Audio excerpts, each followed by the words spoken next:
আসসালামু আলাইকুম। প্রিয় দর্শক, অন্য মঞ্চের আলাপচারিতায় আপনাদের সকলকে আমন্ত্রণ জানাচ্ছি।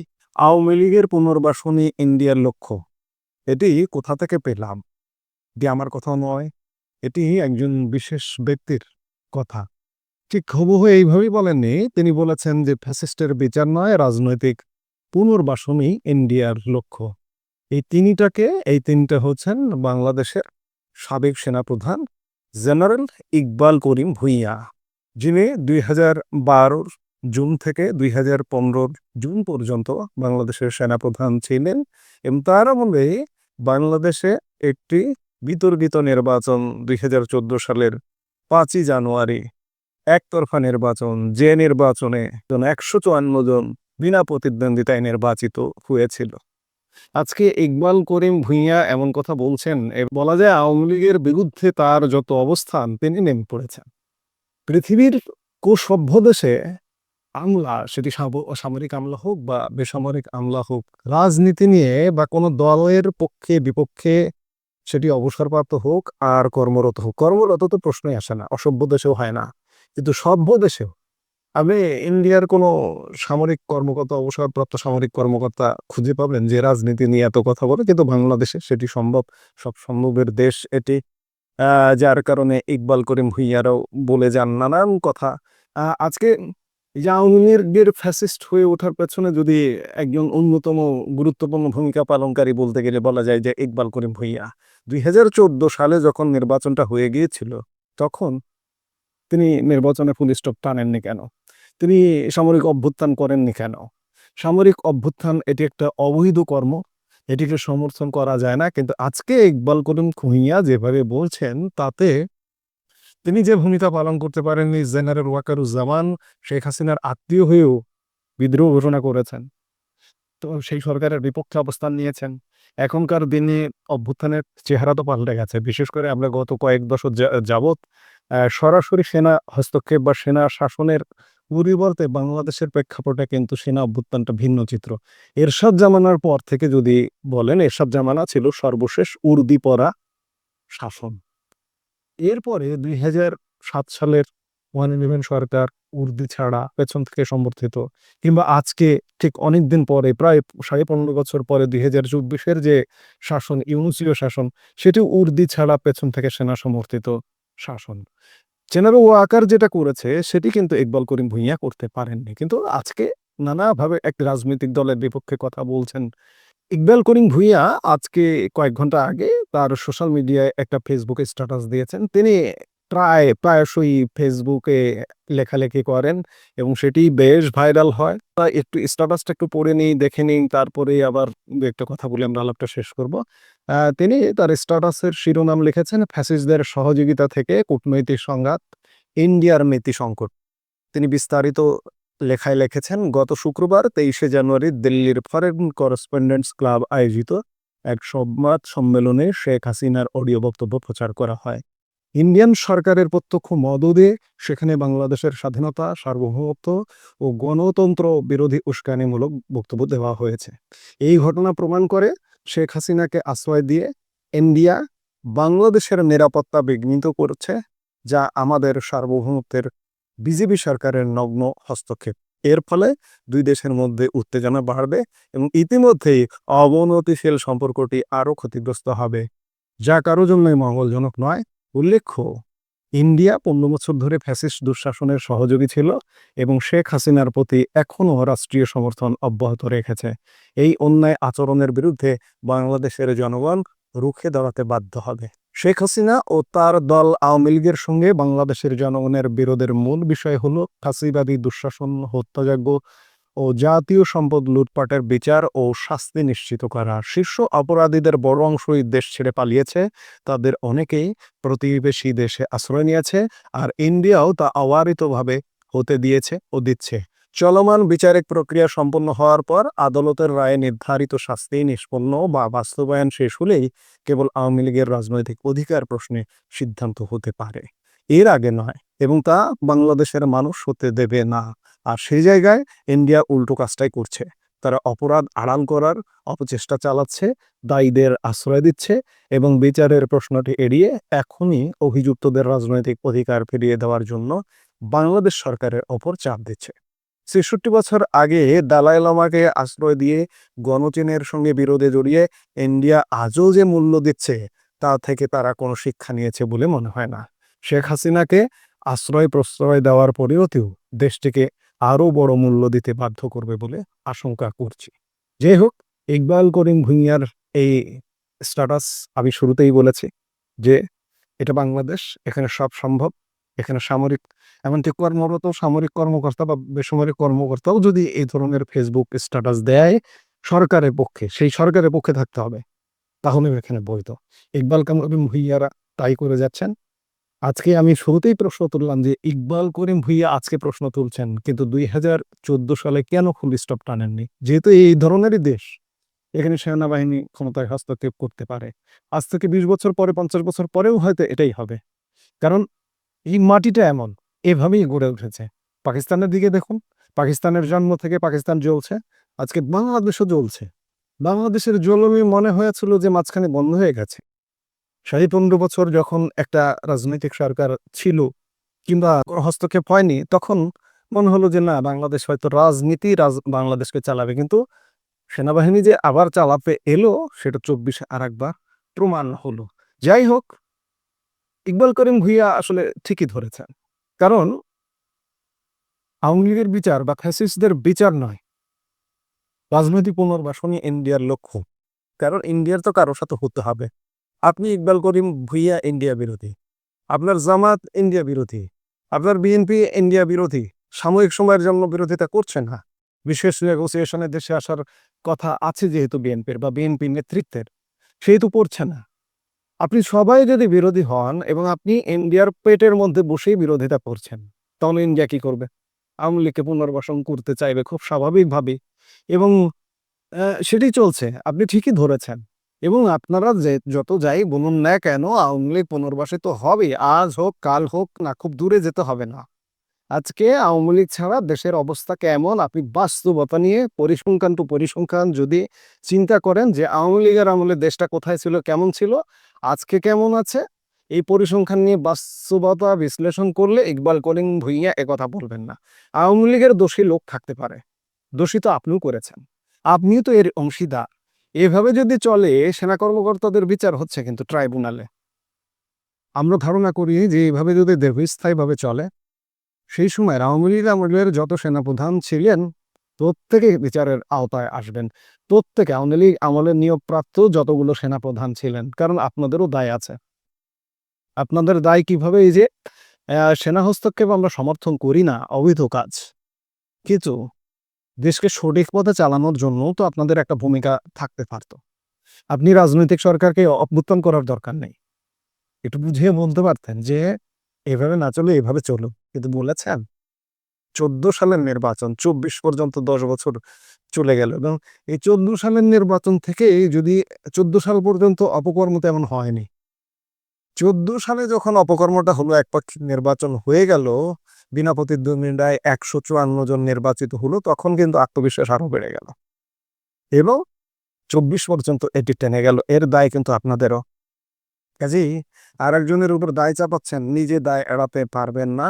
এবং সার্বিক বিচারে ইন্ডিয়া আওয়ামী লীগকে, আপনাদের কথিত ফ্যাসিস্টকে পুনর্বাসন করবারই চেষ্টা করছে। এটা হয়তো ঠেকানো যাবে না, কারণ আমি এর আগেও বিভিন্ন কন্টেন্টে বলেছি, ইন্ডিয়ার সরকার, ইন্ডিয়ার প্রত্যেকটি রাজনৈতিক দল, ইন্ডিয়ার প্রত্যেকটি জনগণ কেউ কিন্তু আপনাদের সমর্থন করে না, আওয়ামী লীগকে সমর্থন করে।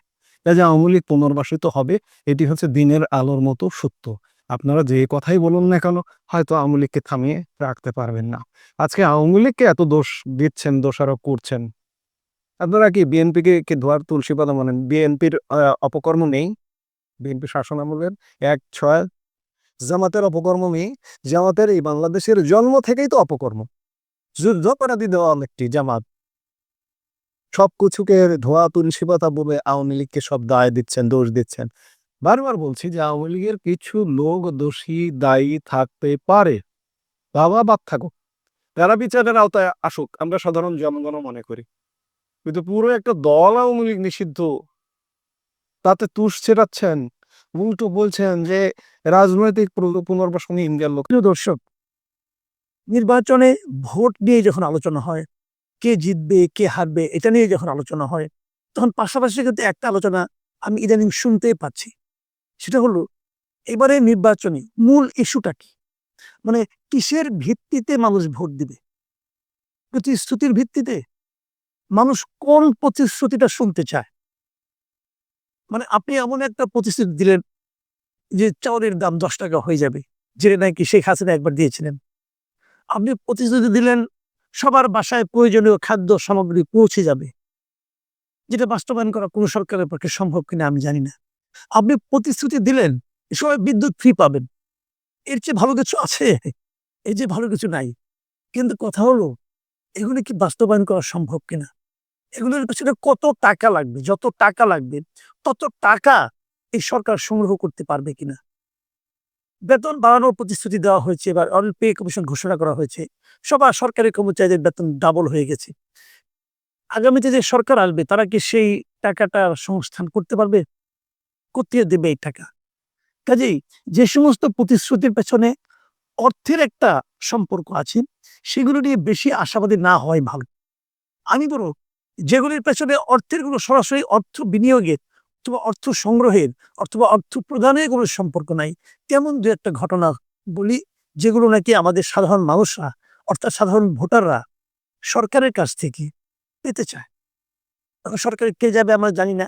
সরকারি যেহেতু কে যাবে আমরা কনফার্ম না, সেহেতু যারা সরকারে যেতে চান সেই দলগুলোর কাছ থেকে পেতে চায়।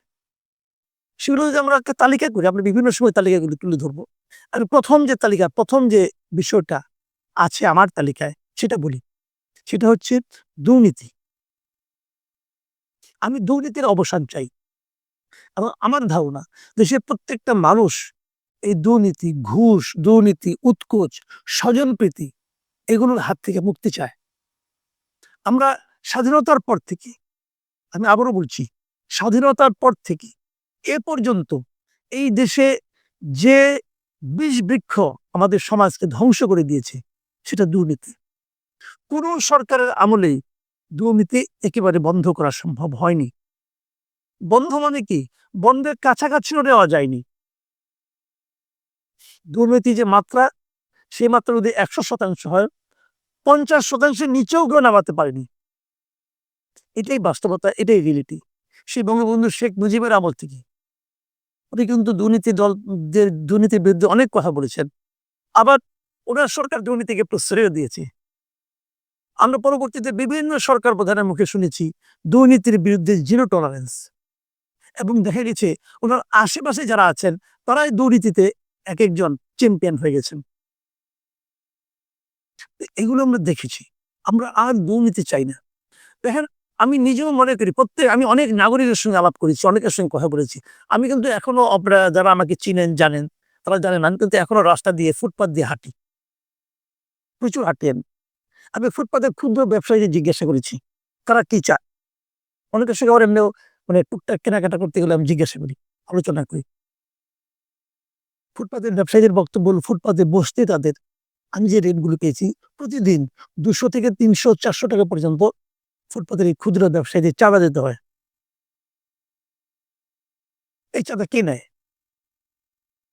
বলেন কে নেয়? আগে আওয়ামী লীগ নিত, ছাত্রলীগ নিত, যুবলীগ নিত, স্বেচ্ছাসেবক লীগ নিত।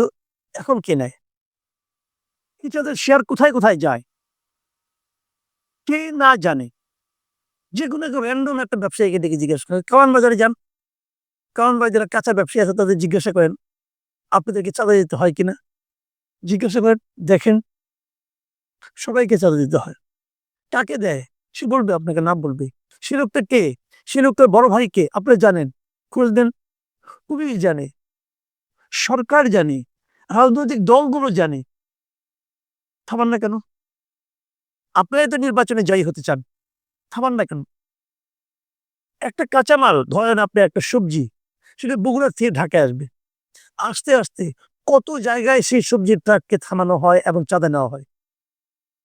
আগে নিত কে? আগে নিত শ্রমিক লীগ, স্বেচ্ছাসেবক লীগ, যুবলীগ, আওয়ামী লীগের বিভিন্ন পান্ডারা একেক জায়গায় একেকজন নিত। এখনো থামায়, এখনো চাঁদা নেয়। কারা নেয়? লীগ গেছে, দল আসছে, নেয় তো, থামান না কেন? এই চাঁদা আর কেউ দিতে চায় না। যে কারণে কি হয়, 40 টাকায় সবজি বগুড়ার থেকে কেনা হয়, ঢাকায় আসতে আসতে তার দাম হয়ে যায় 80 টাকা। তাহলে 80 টাকাতে যে কেনে, আপনি কিনেন, আমি কিনি, আমরাই কিন্তু চাঁদাটা আসলে দেই। কারণ যারা আমদানি করে, যারা ব্যবসায়ী, সবজি ব্যবসায়ী, তারা কিন্তু লস করে ব্যবসা করে না। যে চাঁদাটা দেয় তারা, সেই চাঁদাটা মুনাফা সহ আমাদের মতো প্রান্তিক গ্রাহকের কাছ থেকে তারা নিয়ে নেয়। আমরা এই চাঁদাবাজির অবসান চাই। পারবেন দিতে?